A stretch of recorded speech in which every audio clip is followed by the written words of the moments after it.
Dr. Swansea, thank goodness. I was beginning to be concerned.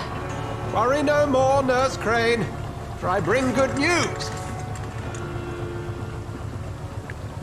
Oh, Doctor, what a night. We lost 2 more patients. Nurse Scow said she couldn't take it anymore and resigned. Yes, well, I'll make a new rota in the morning. In the meantime, find a good bed for Mr. Hampton. Be sure to pay attention to his needs. Of course, Doctor. Oh, and Dorothy, Yes, Doctor? Dr. Reed here has just returned from the front. He served King and Country and will be joining us here at Pembroke. We're very lucky to have gained a surgeon of his talent, and one so experienced in blood transfusions. That is good news indeed, Doctor. Oh, yes.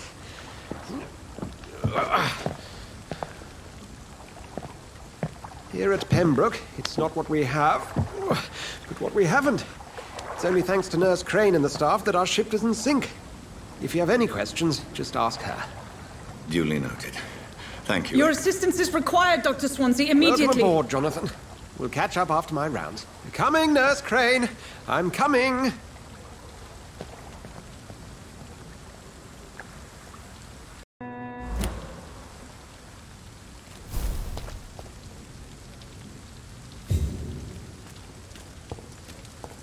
Come on, you bastard! You can do better than that! Now! It's my turn!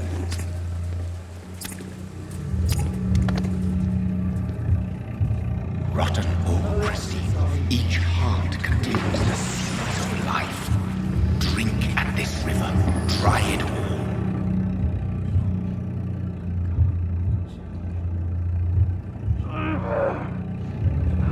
Bastard, get me. Oh, come on, you bastard! I won't bite. Sir, please. You've lost too much blood. Calm yourself. You think I didn't notice? Stop your staring and get me to an hospital, you arse! Insulting a good Samaritan. Not exactly the way to get rescued. Alright, sorry. I am in pain here. My guts are spilling out onto the street and you're yabbering on. Yes. That's a very nasty wound you've got there. Take my word, I am a doctor. Dr. Jonathan Reed. Name's Clay Cox. I'd appreciate you helping me to a better place, Doc. Follow me, Mr. Cox. Let me assist you to that better place.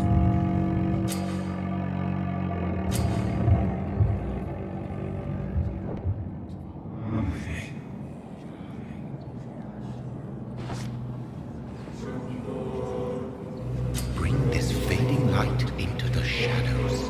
Dance with him the dance of life and death.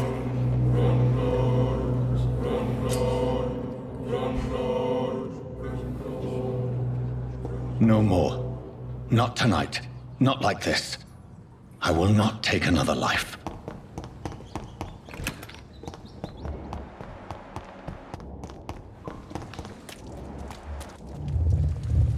It is wise for the huntsman to sometimes let his prey go. But no famished hunter can run for long.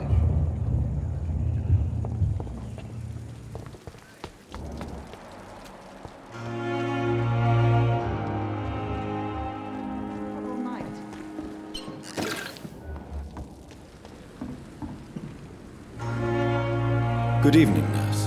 I'm Dr. Jonathan Reed, the new surgeon here at the Pembroke. Dr. Swansea has already told us about you, sir. I'm Nurse Gwyneth Brannigan. Welcome to the Pembroke Hospital. Did he really? It's a good thing I wasn't hoping to keep a low profile. All members of staff have already read about your new blood transfusion technique. Dr. Swansea made sure of that. I see. Well, I'm a little surprised, but I suppose I'll just have to deal with this unexpected notoriety. You must know, blood transfusions are Dr. Swansea's primary subject of research. He is convinced it is the future. How are things here? Not good, to say the least. We're struggling against an invisible enemy, more lethal than any bullet from a gun. It's hard, Doctor. An invisible enemy? quite a poetic term for a disease, especially from a nurse. Sorry, Doctor. These last few weeks have been exhausting. We could all do with a good night's sleep. Do you think this hospital can survive the epidemic? We are all volunteers here, and we're trying to hold fast, but how do we beat an invisible killer? Some nurses have already resigned.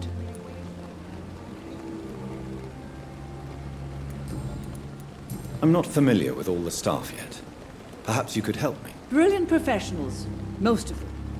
Dr. Swansea has a gift for recruiting talent. Most of them. Is there a problem I should know about, nurse? It would be inappropriate for me to speak ill of a colleague. Is there anyone that stands out? Well, I have never met someone as dedicated as Dr. Tippett. He should be a standard for us all here. If only he were younger. Why should his age be a problem? I guess it's fair to say he's always pushing himself to the limits. He just doesn't know when to stop and get some rest. Nurse Brannigan, if you do know something, please tell me. Anything you say will be held in confidence. No. I may disagree with some conduct, but in the end, everybody is doing their best.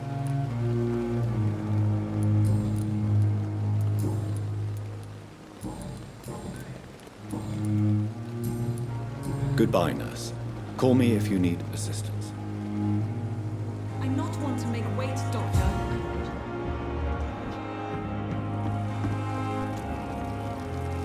Doctor, where have you been? I've little time to play hide and seek with new staff members, no matter how illustrious they may be. I found a wounded man by the docks. He answers to the name of Clay Cox. He requires urgent medical attention. Already making the rounds? That's the Pembroke spirit. I'll ask our porter, Milton, to bring him back immediately. Thank you, nurse. What can I do for you? Dr. Swansea insisted we provide you a quiet office. You'll find it on the second floor with your name on the door. Thank you. Nurse Crane, isn't it? Yes, Dorothy Crane. Welcome to Pembroke Hospital, Dr. Reed. Your office has been prepared. I would like to ask a few questions first. And Mr. Hampton, the patient we brought in, how does he fare? I gave him a sedative to help him sleep. Poor thing was in quite a state of shock. What kind of man is Dr. Swansea? Well, you accepted the job from him. I thought you would have known about your employer. Apologies, I've only just met him the once. This is sudden. I've only just returned to England. Dr. Swansea is a brilliant surgeon and the most compassionate physician. It's right to assume Dr. Swansea knows far more about me than I do about him. You'll get to know him soon enough, and better than me. The administrator has better things to do than mix with us. If you could point me in the direction of my room again, nurse. Second floor of the hospital, left after the stairs. It's the last vacant office at the end of the corridor. Thank you, Nurse Crane.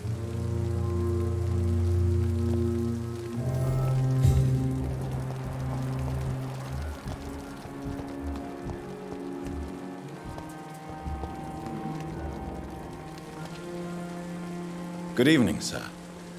I'm Dr. Jonathan Reed. I'm new here. I've already heard about you, Dr. Reed.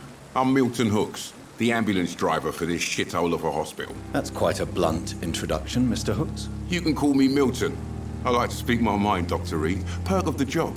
Don't judge me, and I won't judge you. I'm not sure I understand what you're talking about. Well, I'm no doctor, but I'm pretty sure a gun can't be used as a surgical instrument. You have a keen eye. I learned to shoot during the war, and have carried one ever since. Old habits die hard. No need to explain, Dr. Reed. And if you ever need a better gun, remember, I may have something for you.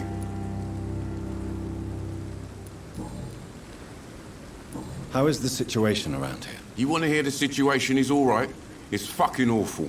We lack everything, and it's getting worse every day. So what do you do exactly in this hospital?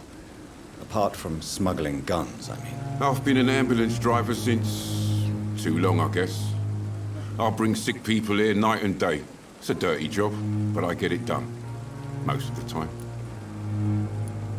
Since you're on the front line, how is the sanitary situation in this vicinity? It's a complete disaster. It's even getting dangerous to enter some streets or buildings. Even the locals attack you. It sounds like things have been a bit rough recently. What's happened? Yesterday I got attacked by the patient I was bringing here.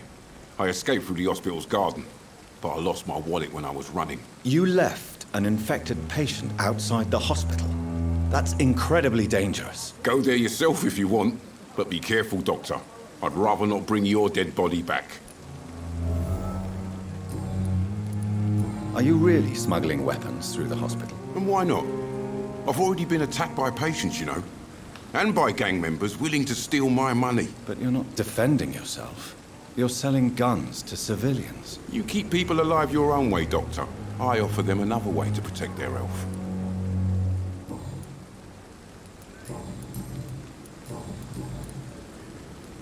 Goodbye, Milton.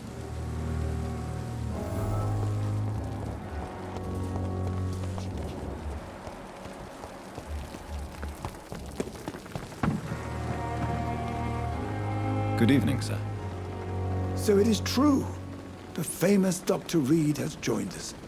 I can't think of any better news during these terrible times. Do we know each other?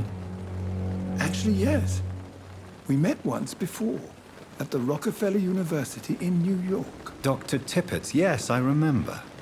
I was assisting Professor Carell in his research about coronary bypasses.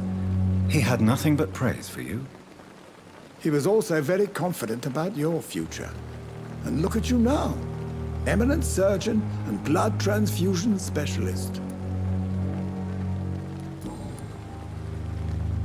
What is the Pembroke Hospital situation? And please, speak freely. This hospital is not exactly the best of London. I'm sure you are used to working in a better environment.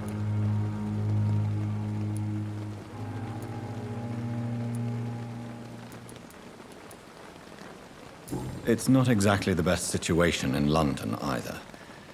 I can't have expected this hospital to be prepared for what was to come. Don't be misled by appearances, Dr. Reed. This hospital does not lack talented people. It just lacks hope. What can you tell me about the staff in the hospital? Some are really good, and others are not so good. But during this troubled period, there is no time for slander. I prefer to focus on the positive character traits. Tell me more about cherished people, then. Nurse Brannigan is a pearl. She is the most helpful and dedicated nurse I've ever worked with. A clever and cheerful woman. You really seem to admire her skills. I'll go even further. If she was a man, she would be a damn fine practitioner. Any opinion about the management? I don't always agree with Dr. Swansea's reserve, but I must admit he does all he can to keep this facility running during this crisis. Ah, yes, the burden of command. I was fed up with this concept while serving as a medical officer. Don't get me wrong. Swansea's a good administrator. I just wish he would get out of his office down again. You're exhausting yourself, Corcoran. Maybe you should think about preserving your strength. No. We must keep on healing all those poor souls. We are the last rampart before chaos. Once more, unto the breach.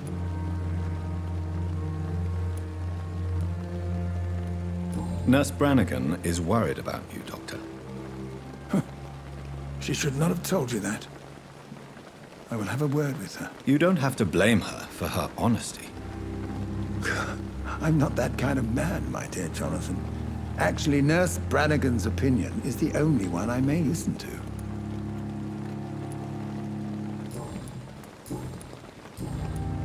Goodbye, Dr. Tippett.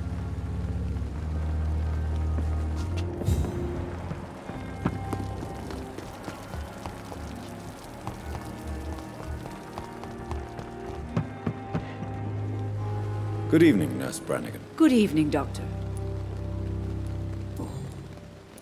Why does Dr. Tippett claim you're the main reason he keeps working, despite his fatigue? If it wasn't for him, I probably would have left the Pembroke years ago.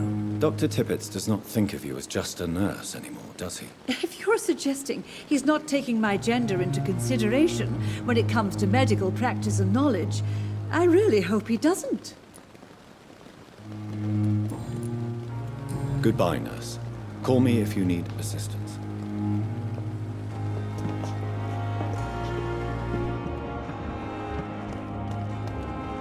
Dr. Swansea is right. This place seems perfect to conduct my research. I wish I could be thick again. Feel my blood boil with the fever. The pain. It's here again. Good evening, miss. I'm Dr. Reed, the new surgeon at the Pembroke Hospital. And who are you? Your name has no meaning to me, mortal. You're nothing but dust blown by the winds of eternity. I beg your pardon? What are you begging for, mortal? My clemency? Well, tonight maybe I'm inclined to mercy. You'll never forget the night you met Thelma Howcroft. You keep calling me mortal. Why is that? And if I'm mortal, what are you? Well, Dr. Reed, if you must know, I'm a vampire.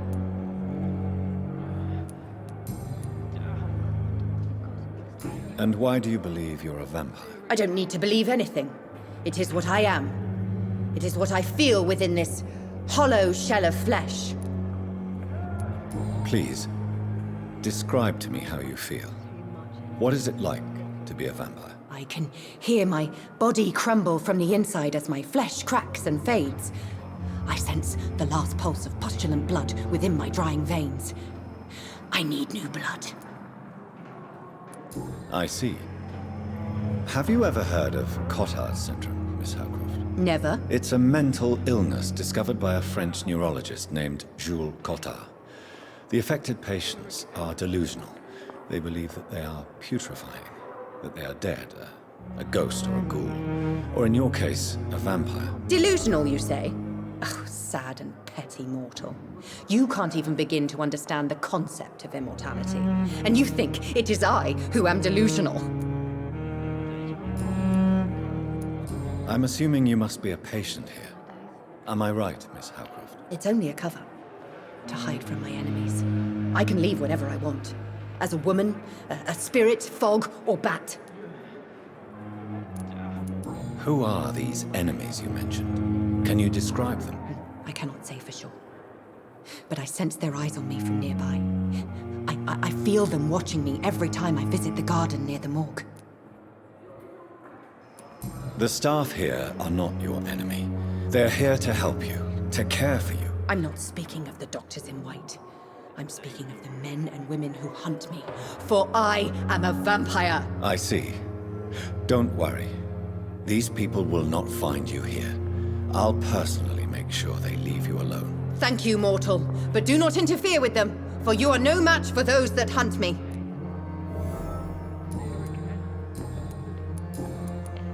Who are you really, Miss Howcroft? I mean, apart from being a vampire. Is that not enough for you, puny mortal?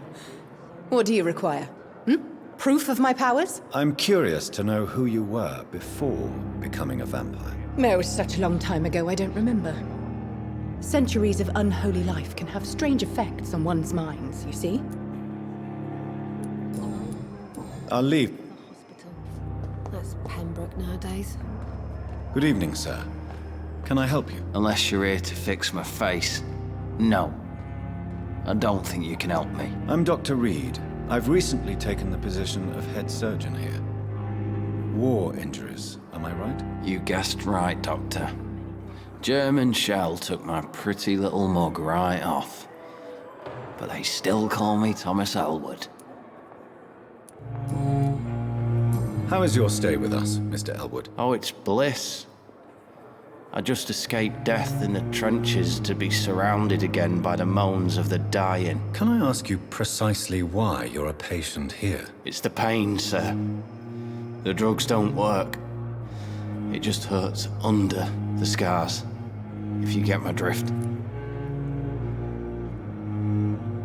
Can I do anything for your pain? Nurses gave me a bunch of pills. No effect. Told you. It's like the flames are under my skin, burning away. Who is treating you?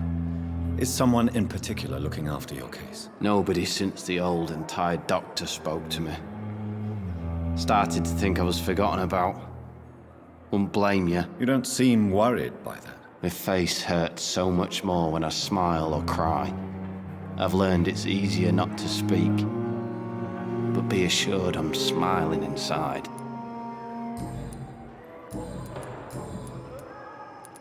How close are you to Miss Horcroft? Are you aware that she thinks she is a vampire? To wait for her next nibble is the best reason to stay here. Every time she approaches my bed, she treats me like something tasty. A normal person. Aren't you afraid? She may hurt you if the game goes too far. She's quite harmless, I can assure you. Her head's broken inside is all. While I'm busted on the outside. But she's still beautiful. Living proof that there's hope for me. So do you let her bite you? You know that's not sanitary. And why not? She's only supping a few drops of my blood. And the pain, it's real for once. She could decide to bite less willing patients. Then it's another good reason for me to stay here, Doctor. You do realize she's mentally disturbed. It's called the Cotard syndrome. She truly believes she's a vampire. In her madness, she never refers to my scars. And frankly, if I could, I'd join her world. It seems much more fun than the real one.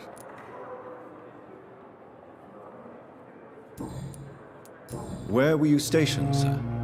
Did you serve for long? I really don't want to talk about all this shit. No offense. I was pushing too much. I served in France myself. I just wanted to know what happened to you. You were an officer, weren't you? Then I doubt we fought the same war, sir. No offense.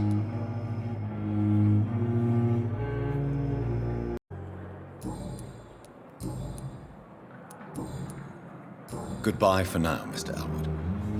Disgust on every street I corner. love my own life. The daily routine. Good evening, nurse. Good evening, Doctor. I don't think we've been introduced yet. My name is Pippa Hawkins. And I'm Dr. Jonathan Reed. Dr. Swansea has recently offered me a position in this hospital. Well, it's a euphemism that your help will be appreciated, Doctor.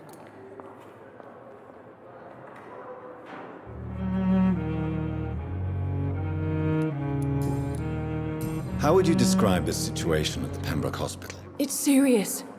The flu is wreaking havoc amongst the staff and patients. We are running out of everything. You must get a hold of yourself, nurse.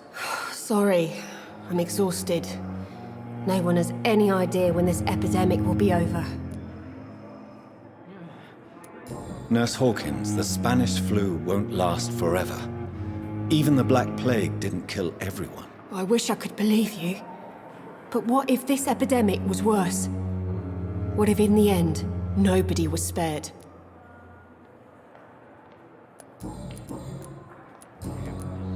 How long have you been a nurse? Well, long enough to see that the epidemic is winning. And no matter how qualified you are, don't tell me you'll change that.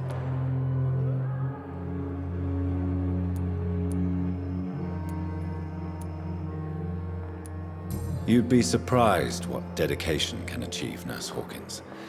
In medicine, sometimes we're just a test result away from a miracle. Sorry, Doctor. I don't want to sound bitter, but I'm just too tired to give a pep talk like Nurse Brannigan. How is the Pembroke staff coping with the epidemic? Well, not well. Milton, the ambulance driver, is even more grumpy than usual, especially concerning doctors. Why is Milton grumpy on a daily basis? Is it just an act? Milton's not the kind of man who's bothered about a bad reputation, whether he deserved it or not. Why does Milton dislike doctors? I don't know. Just ask him. But be warned, Milton is not the chatty type.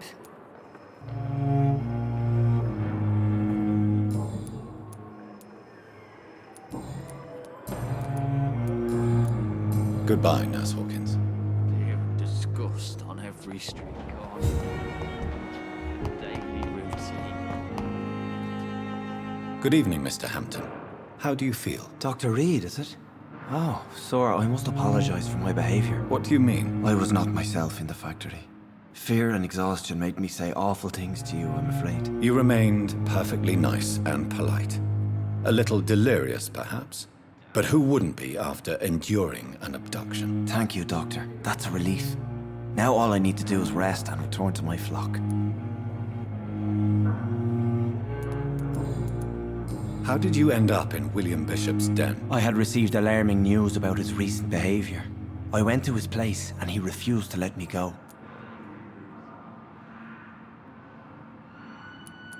Why did he abduct you? William was an alcoholic. His addiction suddenly changed to blood. I don't know why. Just like a patient I met here. This Miss Hawcroft. You dared to enter this awful place alone. You're a hero, Mr. Hampton. Or a fool. I'm just a man trying to help his friends, Dr. Reed. William Bishop was a conflicted soul, searching for light. Do you know Tom Watts, the bartender from the Turtle? I met him before I found you in the canning factory. Tom? Yes, of course. Always the helping hand, good old Tom. Without men like him, corruption and despair would have wiped out the East End long ago. People are still in despair. How could it be otherwise? The authorities have left us all to rot in this contagious nightmare. No drugs, no advice, nothing. It's a damn shame. Who should I avoid in this part of town, then? Any particularly evil figures? Not really. Most men and women are just doing their best. And it's not my habit to speak ill of people I know, Doctor. What is the general situation in the East End docks? The situation has always been tough, with a lot of tensions between the gangs and the Dockers' trade union. The Wet Boot Boys are very nervous since they lost their leader. Who leads the gang now? Since Clay Cox went missing, it's his wife Edwina who runs the show, with the assistance of her minion, Booth Digby. Has the gang been threatening you? Ah, no. I've had this nickname for so long, you know, the sad saint of the East End. No one dares to bug a saint, not even criminals.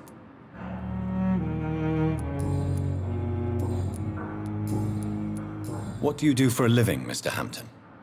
I can't help but notice the cross around your neck. I manage a night asylum for the poor and homeless of the docks, and I try to guide the lost and hesitant on the right path to our Lord. Are you a priest, Mr. Hampton? A deacon, maybe? Not at all, Doctor. I'm just a man of faith willing to preach the good word.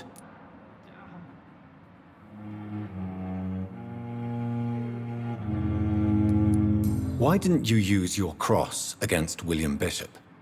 To repel him somehow? That's a very strange question, Doctor.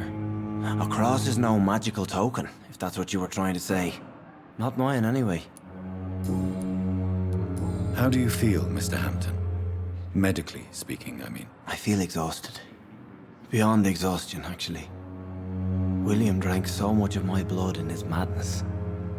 I feel empty. You're in good hands here.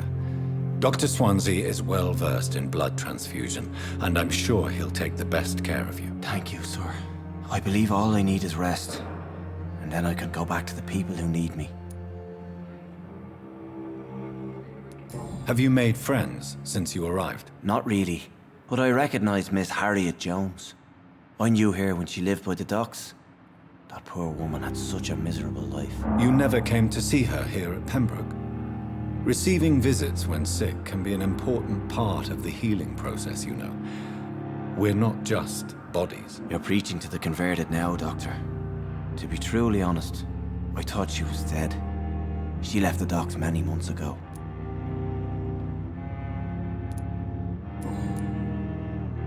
Goodbye, Mr. Hampton. We'll talk again later.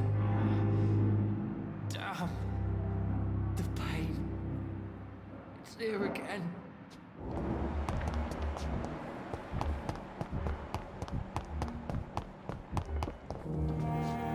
Good evening, Miss Howcroft. How are you tonight? I need blood, Doctor. Warm, rich, vibrant blood.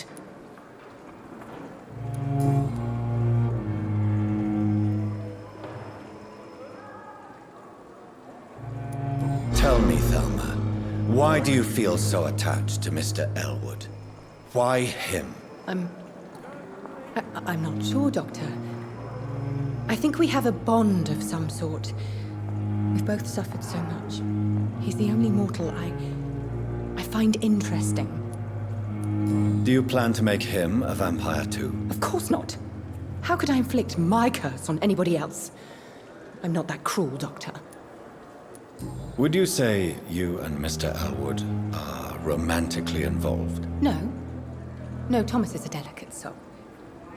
Even though he disguises it. But I am not the woman he needs.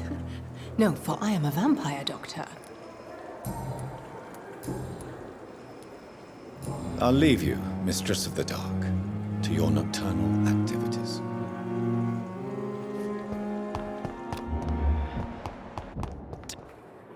Good evening, Mr. Elwood. Evening, Dr. Reed.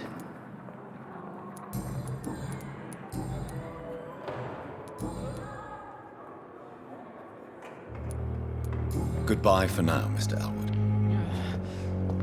Damn. The pain.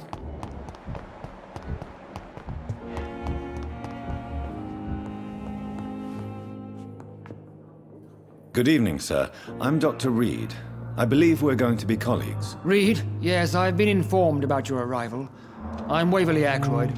Welcome aboard, I suppose. Does my arrival inconvenience you in some way, Dr. Ackroyd? Let us just say that I don't particularly share Dr. Swansea's enthusiasm for hiring you.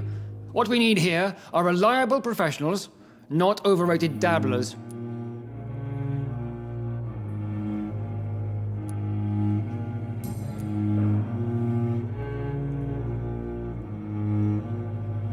If you have a problem with me, Dr. Ackroyd, please feel free to tell me. Dr. Swansea has imposed your presence on this hospital without asking anyone's advice.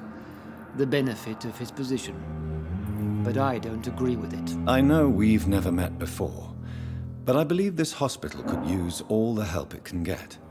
You will agree with that, I'm sure. Oh, but I have heard about you, Dr. Reed. Of course, you can't say the same about me, since I have not wasted my time courting the press.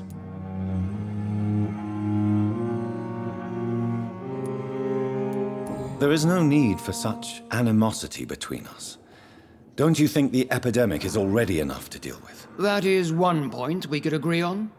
And that is precisely why I want to be sure that you will be of help to this hospital instead of a burden. Since your tenure in this hospital is longer than mine, perhaps you can tell me more about this place. Let's just say I'm tired of the carelessness around me. I have always respected the skills of Dr. Swansea, but over time his enthusiasm has become displaced. Carelessness? Exactly what are you talking about? We're here to save lives. The people who trust us are not volunteering for experimentation. They're here to be healed. I don't intend to run any radical experiments, Doctor. Even if I, as any good practitioner should, express an interest in pushing the boundaries of medical research. Modern medical methods were created through audacity and ego. But there are rules in our line of work, and they're here to protect our patients.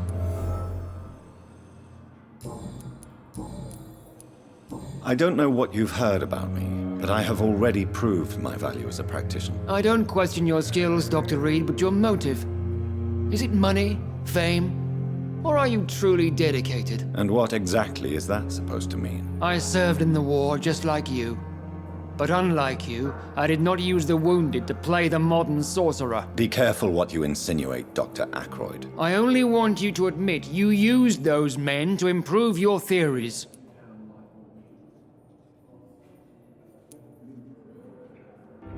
Knowledge has always been and will remain our main weapon. and it has always come at a price. And personal initiative. It is not a question of initiative. It is a question of integrity. These men and women have put their faith in us, Dr. Reed. It seems you have bad memories of your military service. I refuse to see this industrial slaughter as scientific progress. War only reveals the worst in men. We can at least agree on something, Dr. Ackroyd. Thank you for your time. We'll talk later.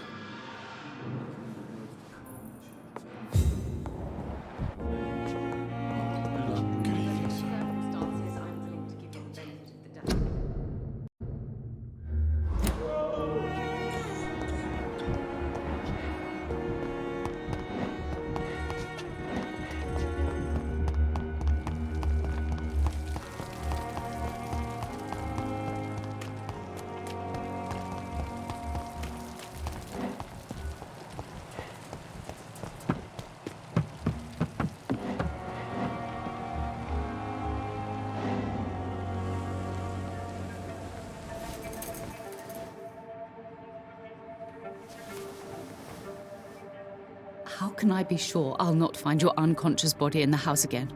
I promise you'll not find my unconscious body. For God's sake, how can you say such a thing? How can you refuse to listen? I tried to warn you for so long. No, I won't let my only son die.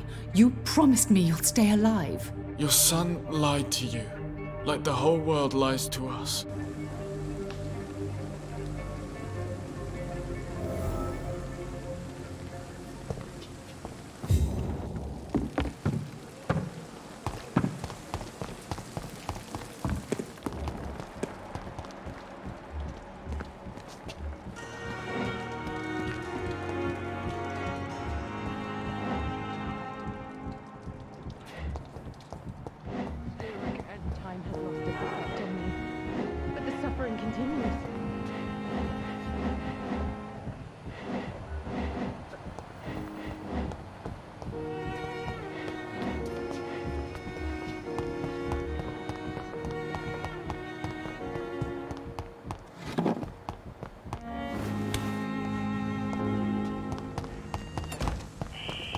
Scowl voices in the garden.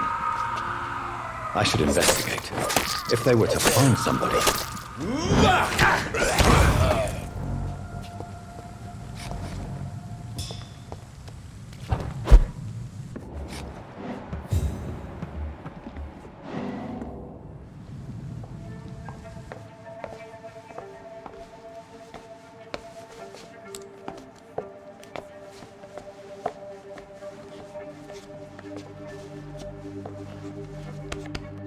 Damn it! Why is this so difficult every time?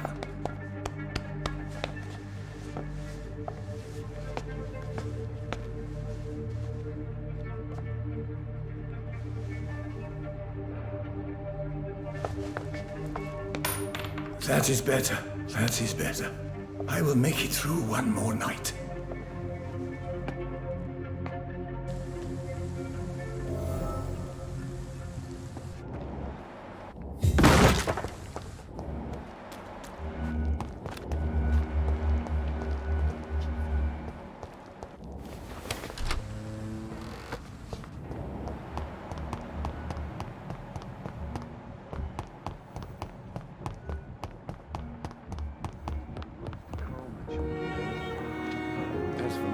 Good evening, Doctor. I believe we're going to be working together. Dr. Reed. Dr. Swansea informed us of your arrival, but I could not dare to believe we'd have such good fortune. Such an honor, sir. Thank you. And you are? I am Thoreau Strickland, Dr. Thoreau Strickland. I'm a great admirer of your work, Dr. Reed. Please, could you tell me something about yourself? I'm a great admirer of your work concerning blood transfusion, Dr. Reed. I run my own experiments. I'm convinced it's the future. What made you choose to be a doctor? I'm not ashamed to admit you and your work have inspired me. I am honored to have the opportunity to work by your side.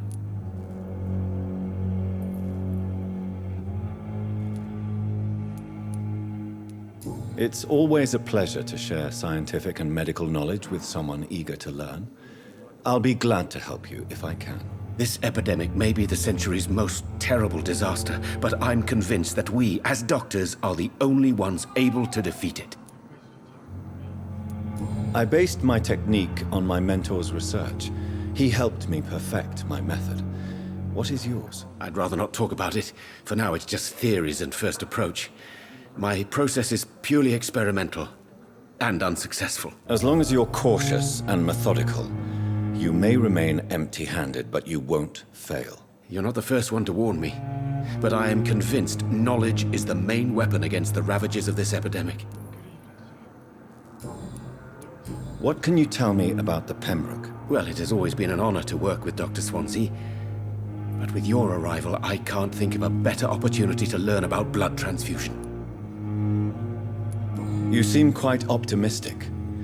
It's a rare and precious attitude in these difficult times. I'm convinced that this epidemic is a test of endurance and dedication for us men of science. Questions remain about our capacity to resolve the situation. True. Last summer, during the first wave of the epidemic, I used to joke with Milton about the extra work. We're not smiling now. Do you need help with anything in particular? Well, yes, maybe.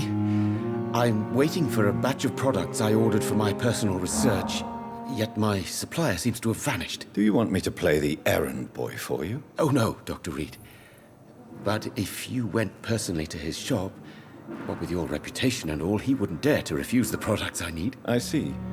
Well, give me the address, for I may pass by if I have time.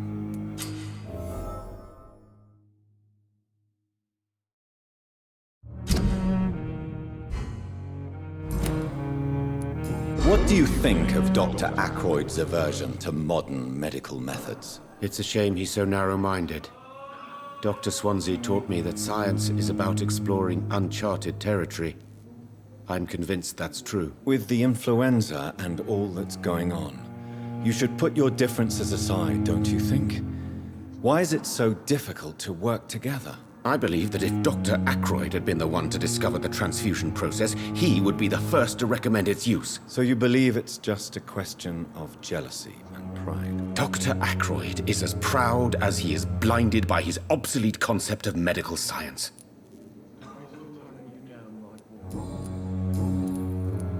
Tell me more about your willingness to experiment with new medical techniques. Harvey Fiddick is a patient suffering from a severe injury that could cripple him if not treated correctly. I'm convinced your blood transfusion technique could help him. What is it you really want?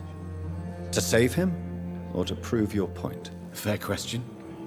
I want nothing but to save my patient, Dr. Reed. Especially since I know Mr. Fiddick's story. This personal involvement could also appear to be a lack of impartiality.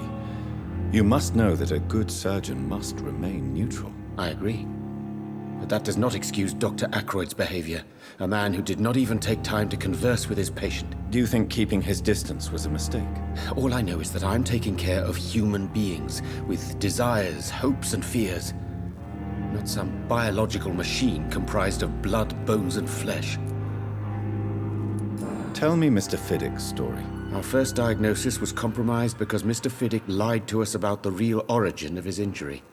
He first claimed it was an accident. But why would he hide such crucial information from us? Because he is a proud father, ashamed of putting his children at risk because of his own negligence.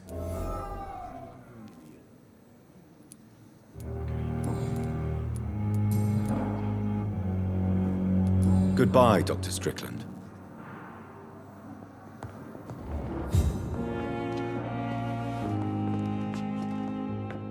Good evening, sir. I'm Dr. Reed. May I help you? I don't know if a third opinion is needed. Your colleagues are already arguing about my condition. I see. Would you mind telling me more about your situation? I'm Harvey Fiddick. All I want is to get me bloody arm fixed properly. Tell me about yourself, Mr. Fiddick. I'm just a regular guy waiting to get his arm fixed, so I can return to work and to my family. I was more curious about what you were doing before being hospitalized. I'm a carpenter, and a good one too. But that means I need both arms to feed my family, Dr. Reed. Tell me about the doctors who are arguing about your case. Strickland and Aykroyd. They both want the best for me, but there's a lot of pride there. Doctors are no different from carpenters, it seems. What do you mean? I often had professional arguments with rivals on a building site. Difference is, I disagreed about wooden nails, not flesh and bones.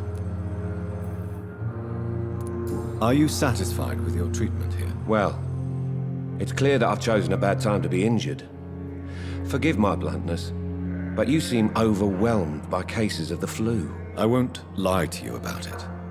I'm afraid we are. Are you sure you don't want to operate yourself, Dr. Reed? I have the feeling you're very capable. And your colleagues seem to think so too. In other circumstances, you would be right. But for now, I don't think I can take on the responsibility. My apologies. Tell me about your injury, Harvey. Why do you feel so guilty about it? My wife died because of me. And now I may lose everything because I've been careless enough to hurt myself. What an arsehole.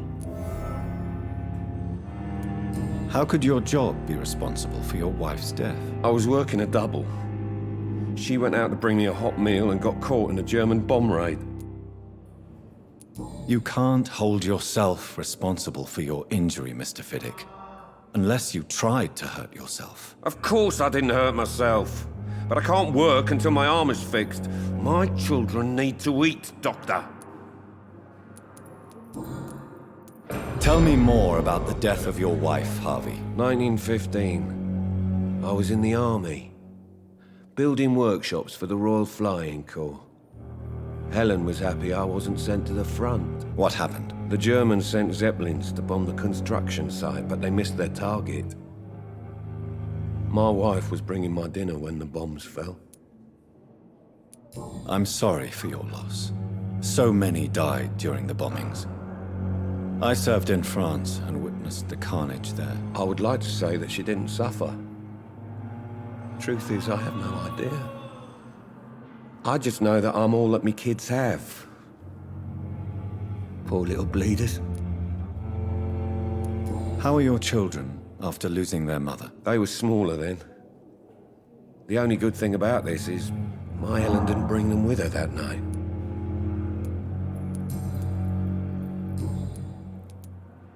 Goodbye for now, Mr. Fiddick. I'll see you later.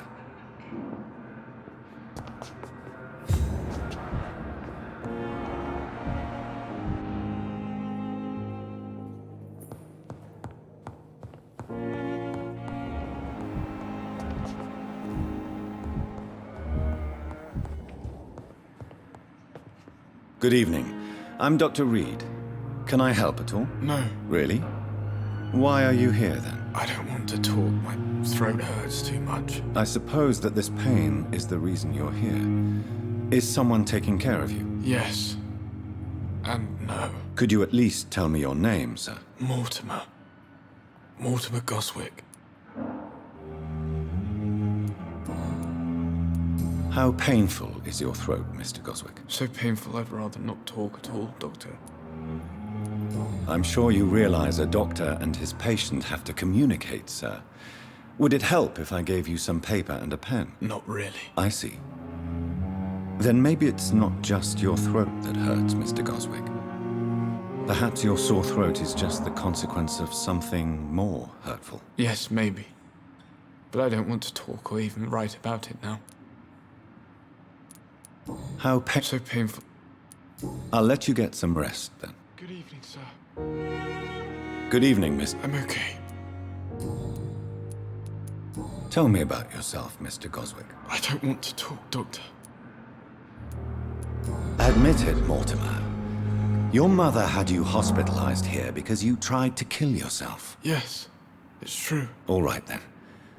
This is the first time we've really shared information about your case. Shall we call this progress? Call it what you want, Dr. Reed.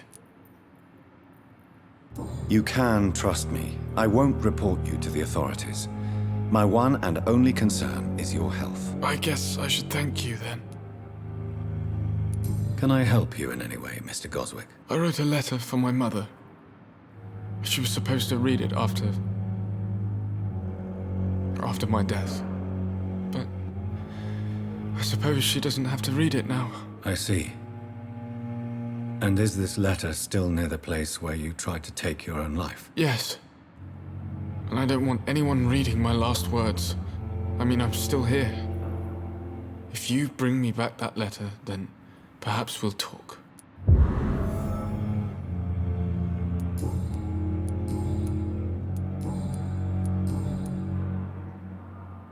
I have to go now, sir. But don't hesitate to contact me if you need any help. Good evening, sir. Doctor. Good evening, madam. Can I help you? It's my son who needs you, sir. I'm Dr. Jonathan Reed. How can I help your son? I'm Beatrice Goswick, mother of Mortimer Goswick. Could you check on him, please, Dr. Reed? I've heard much of your talents as a physician. What do you think of your reception here? Any complaints? I have had the uttermost reservations about this hospital since we arrived. But we had no other choice, considering the state of emergency. Is there something in particular that's bothering you? Some of the staff were not especially welcoming. I suspect they're not accustomed to dealing with patients of such social standing. What can you tell me about yourself, Mrs. Goswick? Not much to say. Just take care of my Mortimer and I'll cover all the expenses. That's all that matters. Are you really that rich? Most of the patients here are of a more humble origin, if I may say so. Yes, thanks to my husband. May he rest in peace. I can cover any needed medical expenses. May I ask if you have an occupation, Mrs. Goswick? I'm a teacher by profession. I teach young women who are more ambitious about their futures than their families. Tell me more about your arrival at the Pembroke Hospital. What gave you such a bad first impression? The ambulance driver was quite rude, for a start. And that nurse, Miss Hawkins, seems to have quite a dubious attitude. What do you mean? She managed to secure a bed for my son despite the epidemic. It was a relief, but it wasn't cheap. She charged you for a bed? Yes, and I paid without question, considering the urgency of the situation. I share your concern, Mrs. Goswick. Be sure that I'll talk to the people involved. I don't expect compensation, Dr. Reed.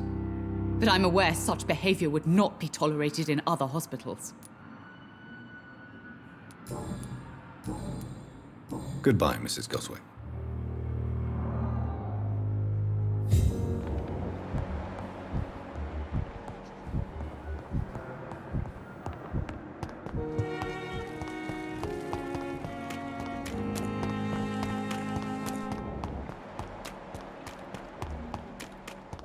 Thelma Howcroft said she was being watched by vampire hunters. Where are they hiding? I should investigate.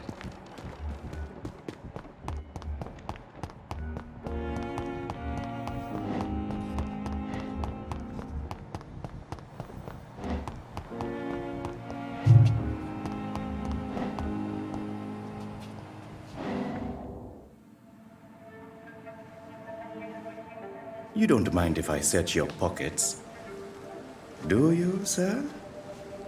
You won't need any of these anyway. I'm not stealing from you, mister.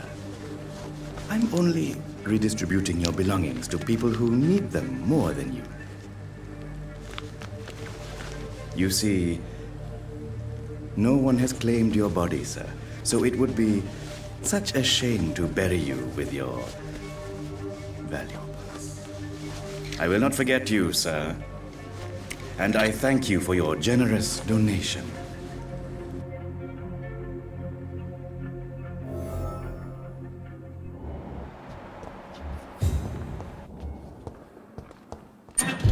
It's locked. All right. Good evening, Nurse Hawkins. Good evening, Dr. Reed. Pepper, are you sure you want to leave this hospital? To become a nurse was a little girl's dream. But in the end, I don't feel that useful. I want more. I want to make things change.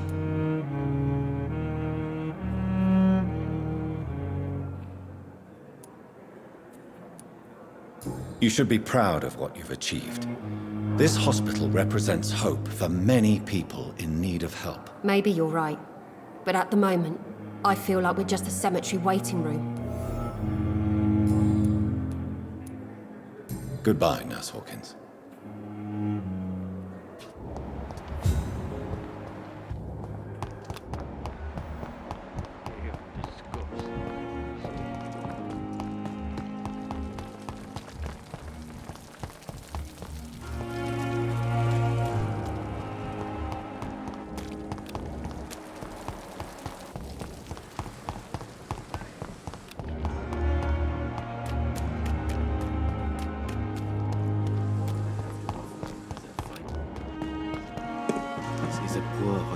Good evening. I'm Dr. Reed. Always a pleasure to meet a colleague, sir. Especially when he was supposedly dead. A colleague? Are you a doctor too? Not anymore, sir. I used to be Dr. Rakesh Chadana. Now, I'm just Mr. Chadana, pawnbroker and humble guardian of this morgue. What do you mean, you used to be a doctor? Was your license revoked? No, sir. It is just that I like to be precise. I run a little pawn shop while taking care of the dead. But I used to be a real doctor. Are you afraid or uneasy being surrounded by so many corpses? Why should I? These bodies are empty vessels. Flesh left to decay. Poof! No soul anymore. All gone. An interesting point of view. And quite an exotic one, too. Most people fear, or at least have a respect, for dead flesh. Sir, as a medic during the war, I learned to face my death and the death of others. It's the pain we have to tame, not death itself. How did you get this job? After I left the army, I worked as an undertaker down by the docks. A dangerous place with many an unpleasant business there. Milton Hooks helped me get a job here. Have we met before? I don't think so, sir. Why? When we first talked, you said you were glad to meet me since I was reported dead. Funny story, sir. Your sister came here a few nights ago. You were missing, and she was looking for your body. She must be very relieved now. Do you work here alone? Yes, very easy work, sir. All I have to do is watch a few bodies. The situation was very different when the main morgue was still open. Why do you have to watch these bodies? Because these poor fellows have no names. We keep them in case someone comes looking for the missing. Sadly, very rarely happens. Why close the hospital's main morgue? It was for sanitary reasons after the beginning of the epidemic. Cadavers had to be moved to the nearest mass grave.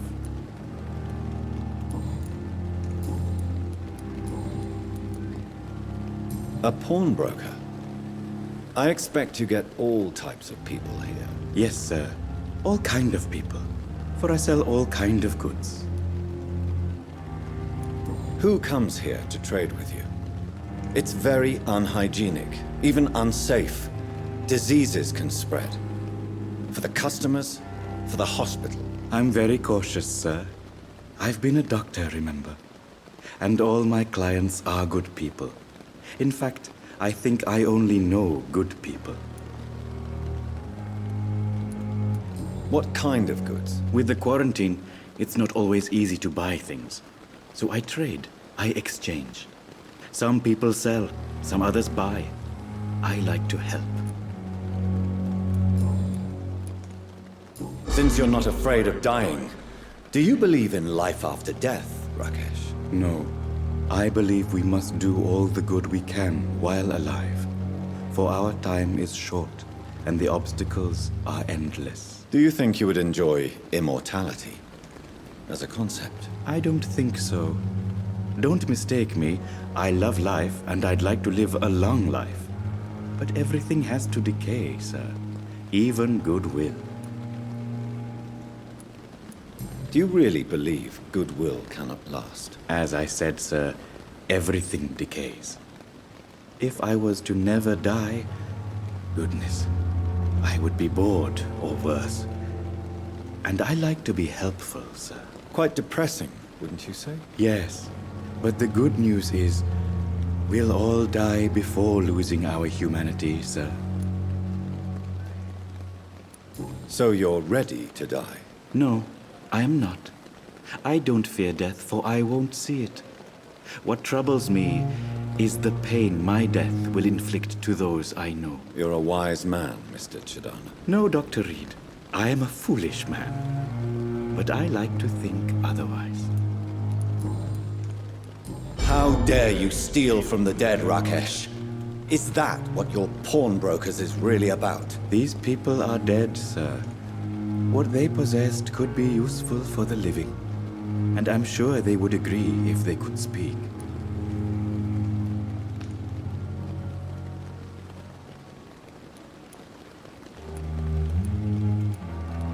You should show respect for the dead. What about their loved ones who may treasure these items you sell? The bodies I watch over are the unwanted and undesired, sir. I would never deprive anyone of their family artifacts. Goodbye, Mr. Chidana.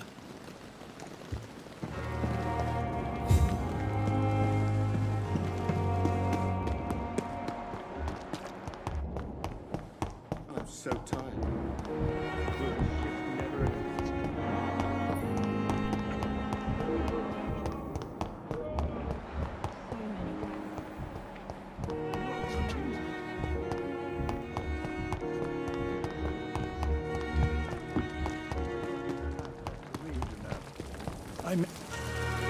Good evening, Dr. Timmons. Dr. Reed, any good news to share? I know you're taking drugs, Corcoran. Why take such a risk? I need it to endure the long shifts. We have no idea how long the epidemic will last. We can't let it win.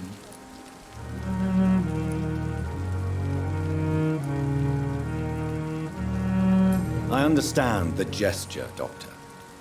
An immediate answer to an emergency situation, but this can't be a long-term solution. Thank you for your understanding, my dear colleague. And be assured, I have total control of my consumption.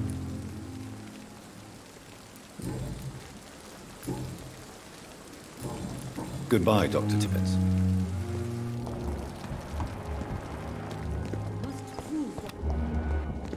It is now.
So, Mr. Hooks and Nurse Hawkins are an item. Those two have hidden their affections well.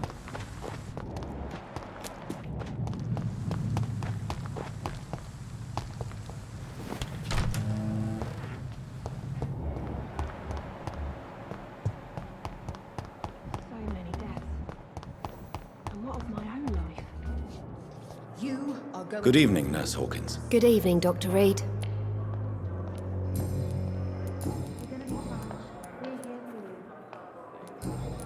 Goodbye.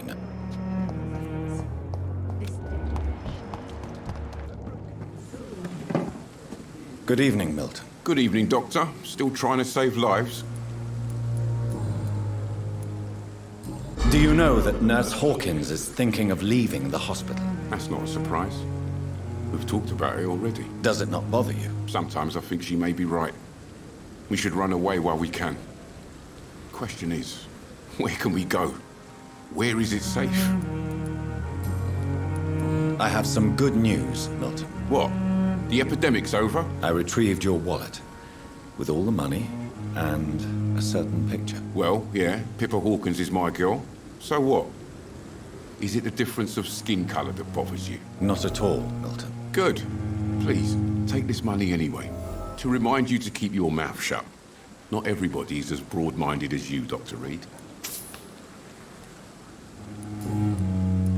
What's going on between you and Nurse Hawkins? Pippa's tired. Tired of all this shit. Tired of all those corpses piling up. She's as depressed as I am.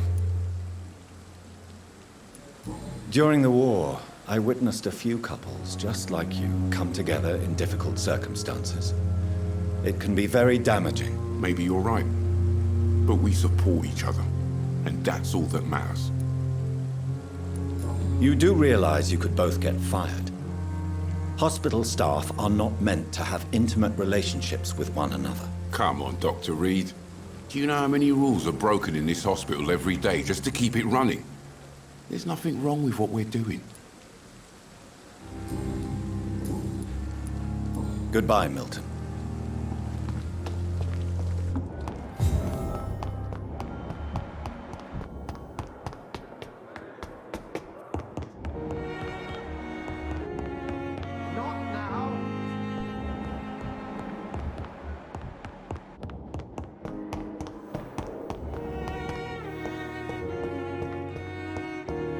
It's locked. This must be the place. It's definitely away from prying eyes. Relegated to the shadows. A kingdom of my own. At least I won't be sleeping in a coffin. The flower's dying. It needs water.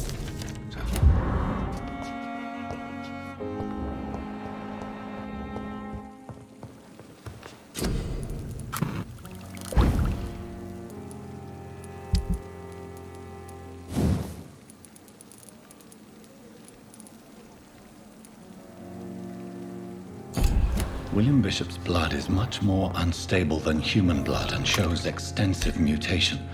But this is not what happened to me. I must keep on searching. The sun is about to rise. I can feel it. I'll continue tomorrow night.